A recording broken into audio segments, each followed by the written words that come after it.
the name Turtle Boy comes up a lot when you talk about what was happening outside the courthouse and the generation of a groundswell of opposition to the people you just saw on camera there, the people who are inside the house, including cops and their wives and so on.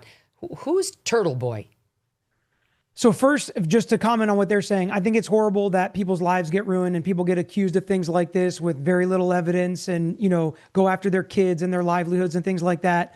I also think that there are some fair criticisms, like the Alberts who lived in the house never came outside the entire morning when there were all these EMS people and witnesses and everything outside, and their friend is dead on their front lawn. They never come outside to try to help. Why? They both have I know he has emergency training, was former law enforcement. That stuff is really strange to me and hard for me to get over. And the way they spoke about John O'Keefe, somebody that was supposed to be their friend, there's just so much strange stuff going on. Turtle Boy is a journalist who looked into this case, found witnesses nobody knew about, like a tow truck or a plow driver that potentially had evidence that could help Karen Reed, that held everybody's feet to the fire, that was very loud with a megaphone about it, that had his specific crass way of doing things. And, he's almost like a caricature where he says the most hyperbolic thing he possibly can. He calls everybody every name in the book. He uses language that, would make sailors probably turn red. And he does it a certain way, and a lot of people don't like it. And he has caught some witness intimidation charges because the statute is really kind of weird there in Massachusetts with that. But he has uncovered so much evidence that people did not know about. And people know about Karen Reed's case and exponentially more because of Turtle Boy. So it's kind of like a love him or hate him, he is who he is type of scenario for him. What you're saying is, God forbid I ever get accused of a crime, I want Turtle Boy on my side. I would say he's a pretty good ally to have until he's not. Okay.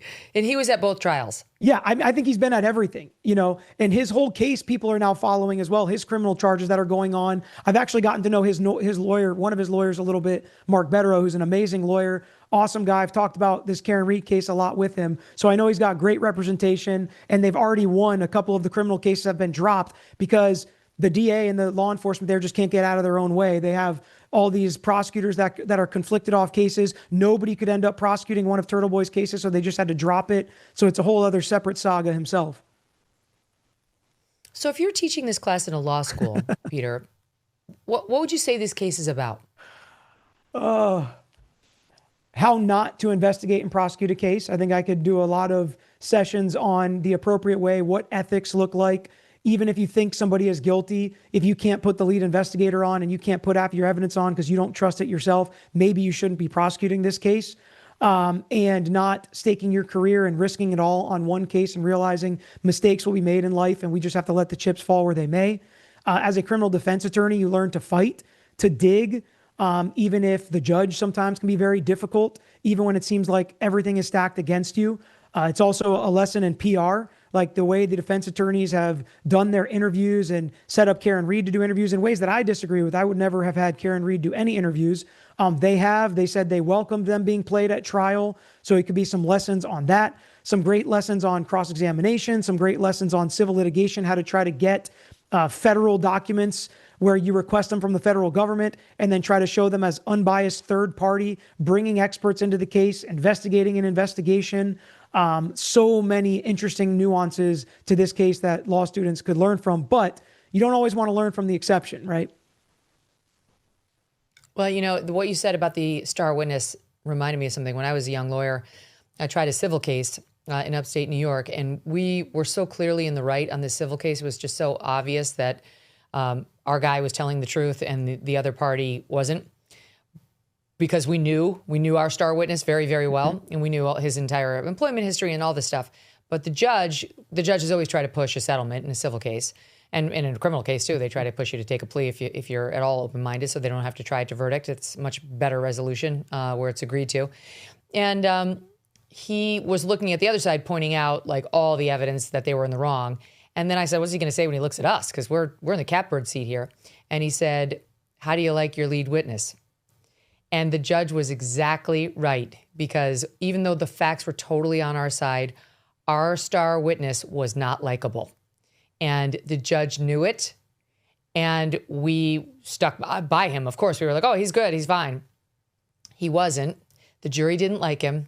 And they found against us. We got it reversed on appeal. But he wasn't wrong. Like, having a bad chief witness can make or break your case. And in this case, the prosecution had, it sounds like, a terrible chief witness, whether it was just juvenile talk on those texts or not. The reason he got fired is because he cost them this investigation. Yeah. And it wasn't just the text message. There's just so much more than that. But, you know, the number one thing is probably the roles of each job of a lawyer, because you just described a civil situation.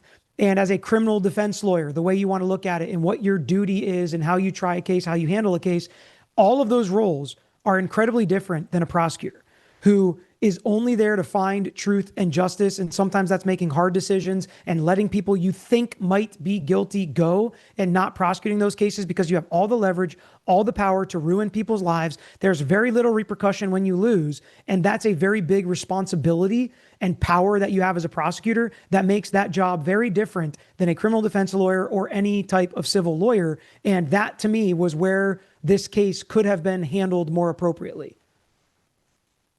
It's crazy to me that there was no Ring camera on anybody's door. You know, like, everything's on cam these days. Yeah, I mean, there was some talk that there was a Ring camera and then there wasn't. And maybe somebody accessed the Ring camera and maybe they didn't. And somebody across the street had a Ring camera. Or even on your car. Doesn't your car have one of those things? Like, there's a camera on my car now that shows me what's happening behind me. Yep. Yeah, absolutely. There's cameras all over the place, but somehow during that period of time, there was no camera on any house in that neighborhood that could have caught it, or even back at John O'Keefe's house. There was some ring camera, but not that could show anything that we needed to show to prove the accident. Every once in a while, something comes along that reminds us of the power of storytelling. Something bold, meaningful, and grounded in faith. The Pendragon Cycle, Rise of the Merlin, is a new 7-part series from the Daily Wire based on the novels by Stephen R. Lawhead. In the series, as pagan gods fall silent and empires collapse, one man's faith lights the spark of a civilization reborn. It's a story about courage, order, and moral clarity. It's the kind of story Hollywood does not make anymore. Through blood, faith, and sacrifice, Merlin becomes the bridge between myth and history and shapes the destiny of kings. The Pendragon Cycle, Rise of the Merlin, premieres exclusively on Daily Wire Plus on January 22nd, 2026. Watch the new trailer now at pendragonseries.com. Thanks so much for watching. If you like what you just saw, hit the subscribe button for more clips and full episodes.